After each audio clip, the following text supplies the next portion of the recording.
कुरुक्षेत्र को धर्म क्षेत्र भी कहा गया, क्योंकि ये पहले से ही एक तीर्थ था। समंत पंचक भी नाम था इसका। एक बार जब सूर्य ग्रहण हुआ था तो भगवान श्री कृष्ण, नंद बाबा इत्यादि सभी आए थे स्नान करने के लिए।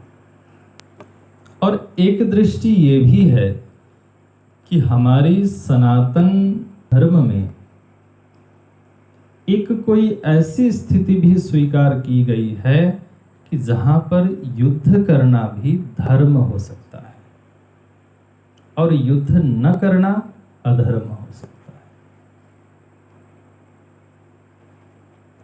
युद्ध हमारा प्रयोजन नहीं है, युद्ध प्रयोजन नहीं है, किंतु शांति स्थापना के लिए एक हेतु है, एक साधन रूप है। अगर दंड नहीं होगा, जरिमाना नहीं होगा, कितना उपद्रव होगा। अगर कोई चोरी करे और उसको दंड सजाए ना मिले, फिर तो सबके सभी चोर हो जाएंगे। तो हमारी सनातन व्यवस्था में क्या है कि युद्ध भी धर्म हो सकता है, किंतु उसको रोकने के लिए हर संभव प्रयास किया जाना चाहिए।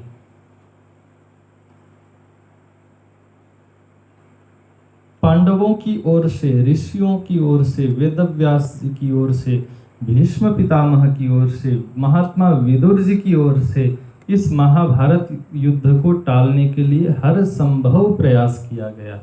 जब अंतिम में भी भगवान श्री कृष्ण ने तो यहाँ तक कह दिया था कि 5 गांव दे दो, पांडव उसमें रह जाएंगे, युद्ध को टालते हैं। लेकिन उस समय भी दुर्योधन का एक प्रसिद्ध वाक्य है, सुत्यग्रे नहीं वदास्यामि विना युद्धेन केशव। दुर्योधन उस समय भी कहता है कि सुई की नोक के बराबर जमीन भी मैं युद्ध के बिना नहीं दूंगा। अच्छा, क्या दुर्योधन इतना लोभी था कि वो 5 गांव भी नहीं दे सकता था? लोभी नहीं था। तो क्यों इसने मना किया? बोले मना करने में एक मनोवैज्ञानिक कारण था कि अगर दुर्योधन दे देता 5 गांव तो लोक में ये बात फैल जाती कि पांडवों का भी इस राज्य पर अधिकार था, किंतु दुर्योधन ने अन्यायपूर्वक बस 5 गांव दे दिए, किंतु अधिकार तो उनका भी था। ये बात सिद्ध हो जाएगी। कई बार समाचार में सुनने को आता है किसी को 3 रुपए जरिमाना हो गया। तो जरिमाना कितना हुआ उससे कोई मतलब नहीं है, जुर्म तो सिद्ध हुआ। बात ये है, 1 रुपए भी अगर जरिमाना देना पड़े तो इसका मतलब है आपने जुर्म किया है। दुर्योधन ने जब कर्ण का अपमान होने वाला था तो कर्ण के लिए एक राज्य सोचे बगैर, बिना विचार किए उसने राज्य दे दिया था। तो 5 गांव नहीं दे सकता था? दे सकता था, लेकिन देने से क्या होता कि इनका भी अधिकार है, ये बात सिद्ध हो जाती।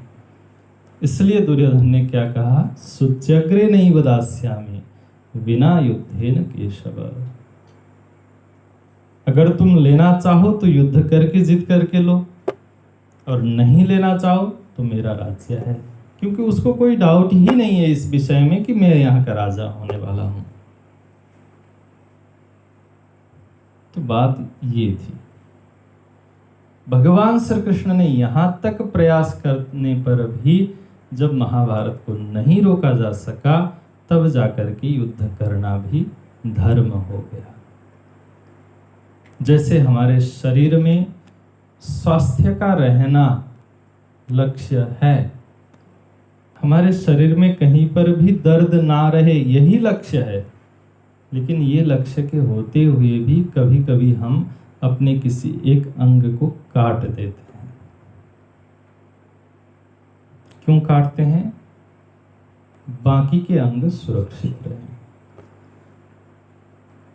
वो काटने में भी ध्यान में यही है कि स्वास्थ्य बना रहे, दर्द ना हो, यही ध्यान में है। और क्या कर रहे हैं?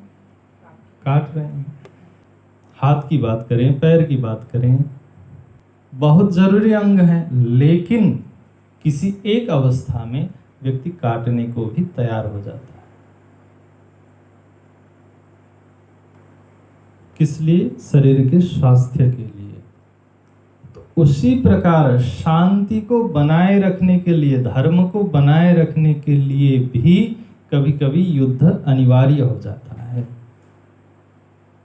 तो इसलिए वो अगर जो युद्ध होगा, वो युद्ध भी धर्म युद्ध ही कहा जाएगा। इसलिए यहाँ पर कुरुक्षेत्र को क्या कहा गया? धर्म क्षेत्र। धर्म क्षेत्रे कुरुक्षेत्रे समवेता, यानी कि एकत्रित हुए, युयुत्सवः, युद्ध की इच्छा वाले। दोनों पक्षों के मन में युद्ध है बस। अब धृतराष्ट्र के मन में अभी तक जो छुपी हुई बात थी वो प्रकट हो गई कि मामकाः पांडवाः। उसके मन में जो भेद बुद्धि थी पहले से, वो उसने यहाँ पर प्रकट कर दिया कि मेरे और पांडवों ने। यहाँ पर कौरवों ने नहीं कहा धृतराष्ट्र ने। क्यों नहीं कहा कौरवों ने? हाँ, कौरव, पांडव भी कौरव ही थे, पांडव भी कुरुवंशी ही थे, इसलिए कौरव वहां पर नहीं कहा। कौरव कहने में पांडव भी आ जाते। तो मामकाः, मेरे, और पांडवाः, पांडवों ने। किम अकुर्वत संजय, हे संजय, क्या किया, क्या क्या किया अभी तक? क्योंकि 10 दिन हो चुके हैं युद्ध के, 10 दिन बाद ये संवाद हो रहा है।